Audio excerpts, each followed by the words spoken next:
நல்வாழ்த்துக்களை தெரிவித்துக் கொள்கிறேன். இப்ப சொல்லி போனாங்க, ரிசல்ட் ஓரியன்டேஷன் மட்டும்தானே இருக்கு, வாழ்க்கையை சொல்லி கொடுத்தா உனக்கு டிரான்ஸ்ஃபர். உண்மை அதுதான். ஏன்னா இது நான் 12th ரிசல்ட் முடிச்சுட்டு ஃபர்ஸ்ட் இயர் நான் பிஎஸ்சிக்கு பண்ணிட்டு இருக்கும்போது எனக்கு ஒரு நியூஸ் வந்துச்சு. உன் ஃப்ரெண்டு ராமதாஸ் சூசைட் பண்ணிட்டான். அவன் ஃப்ரெண்டு ராமதாஸ் சூசைட் பண்ணிட்டான். அவன் எப்படிப்பட்டவன்றதை கரெக்டா சொல்லுவாங்க. மேத்தமெட்டிக்ஸ் நாம என்ன பண்ணுவோம், கணக்குல இருந்து ஆன்சருக்கு வருவோம். அவன் கணக்கு அப்படி படிச்சுட்டான்னா கீழே ஆன்சரை எழுதிட்டு அதுல இருந்து ஸ்டெப்ஸ் மேல வரும். ஆனா அவனுக்கு இருந்து நான் ஒரு கணக்கை கத்துக்கணும்னாக்க என்னால முடியாது. ஏன்னா ஃபுல்லா அப்படியே மனப்பாடம் சப்ரஸ் பண்ணி, இப்போ எப்படி நம்ம கம்ப்யூட்டர்ல அப்படியே ஷிங்க் பண்ணி ஒரு ஃபைல் வச்சு வைக்கிறோமோ அந்த மாதிரி. என்னைக்கு நாம வாழ்க்கைக்கான கல்வியை நாம என்னைக்கு கத்துக் கொடுக்க போறோம்ன்றத அன்னையிலிருந்தே நான் யோசிக்க ஆரம்பிச்சேன்.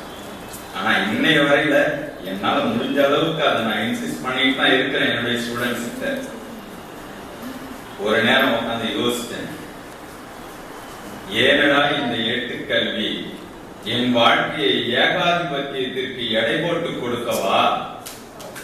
ஏனடா இந்த எட்டுக்கல்வி என் வாழ்க்கையை ஏகாதிபத்தியத்திற்கு எடை போட்டு கொடுக்கவா? என் நலன்களை இழந்து ஏனடா இந்த வாழ்க்கை என்று இந்த உலகத்தை விட்டே என்னை அனுப்புவதற்கு ஏன் என்னை பெற்றீர்கள்?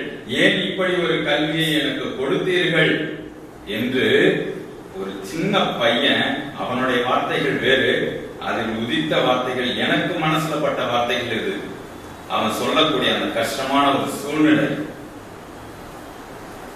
அவன் சொல்றான், என்னால முடியும், இந்த விவசாயத்துல நான் சாதிக்க முடியும்னு சொல்றான்.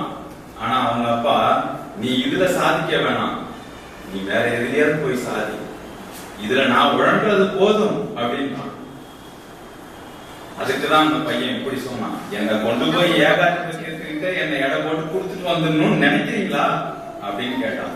இன்னைக்கு உண்மையிலேயே இன்றைய சூழ்நிலையில் இன்று இருக்கக்கூடிய இந்த ஏட்டுக்கல்வி என் வாழ்க்கைக்கோ அல்லது என் சந்ததியினுடைய வாழ்க்கைக்கோ எந்த விதத்திலும் உதவ போவதில்லை என்பது உறுதியான திண்ணமான எண்ணம், செயல்பாடும் இப்பொழுது அது நடந்துகிட்டு தான் இருக்குது. என்னைக்கும் நாம இதுல இருந்து நம்மளை எத்தனை பேர் எப்படி வேணாலும் நசுக்கட்டும், ஆனால் நம்ம கிட்ட இருக்கிற பிள்ளைங்களுக்கு என்னைக்கு நாம தைரியத்தை சொல்லிக் கொடுப்போம். என் ஃப்ரெண்டு இறந்ததுக்கு ஒரே ரீசன் என்ன தெரியுங்களா? அவனால எதையுமே தைரியமா பேஸ் பண்ண முடியாதுதான். ஆனா அத்தனை எலக்ட்ரிஷன் காம்படிஷன்ஸ், எல்லா காம்படிஷன்ஸ்லயும் ஃபர்ஸ்ட் பிரைஸ் வாங்கினவன் தான். காலேஜ்ல செமஸ்டர்ல இவன் உட்காந்து படிச்சுட்டு இருக்கிறான்னு சொல்லிட்டு அவனை சுத்தி இருந்து ஒரு 10 பேர் ரேக்கிங் பண்ணாங்க. அவ்வளவுதான்.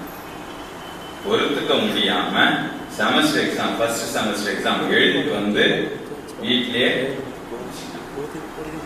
என்னைக்கு நாம இந்த கோழைத்தனத்தை, நமக்கு பின்னாடி இருக்கிறவங்களுக்கு இது வேணும் அப்படின்னு, இந்த கோழைத்தனம் வேணாம், நம்மளை விட நாம இப்ப போராடுறோம், இதை விட இன்னும் போராடி அவன் வாழ்க்கையில ஜெயிக்கணும் அப்படின்னு நாம நினைச்சோம்னா முதல்ல பையன்கிட்ட இருந்து அந்த ஏட்டுக்கல்வின்றதை எடுக்கணும். வாழ்க்கை கல்வின்றதை ஒண்ணு கொடுக்கணும். அந்த வாழ்க்கை கல்விக்கு அவனுக்கு தேவை, தற்பொழுது அவனுக்கு தேவை என்ன அப்படின்னா, அவன் ஒரு மாரல் சப்போர்ட் தான் கேட்கிறான். நான் என்னால இதை பண்ண முடியும் சார், எனக்கு ஒரே ஒரு மாரல் சப்போர்ட் போதும்.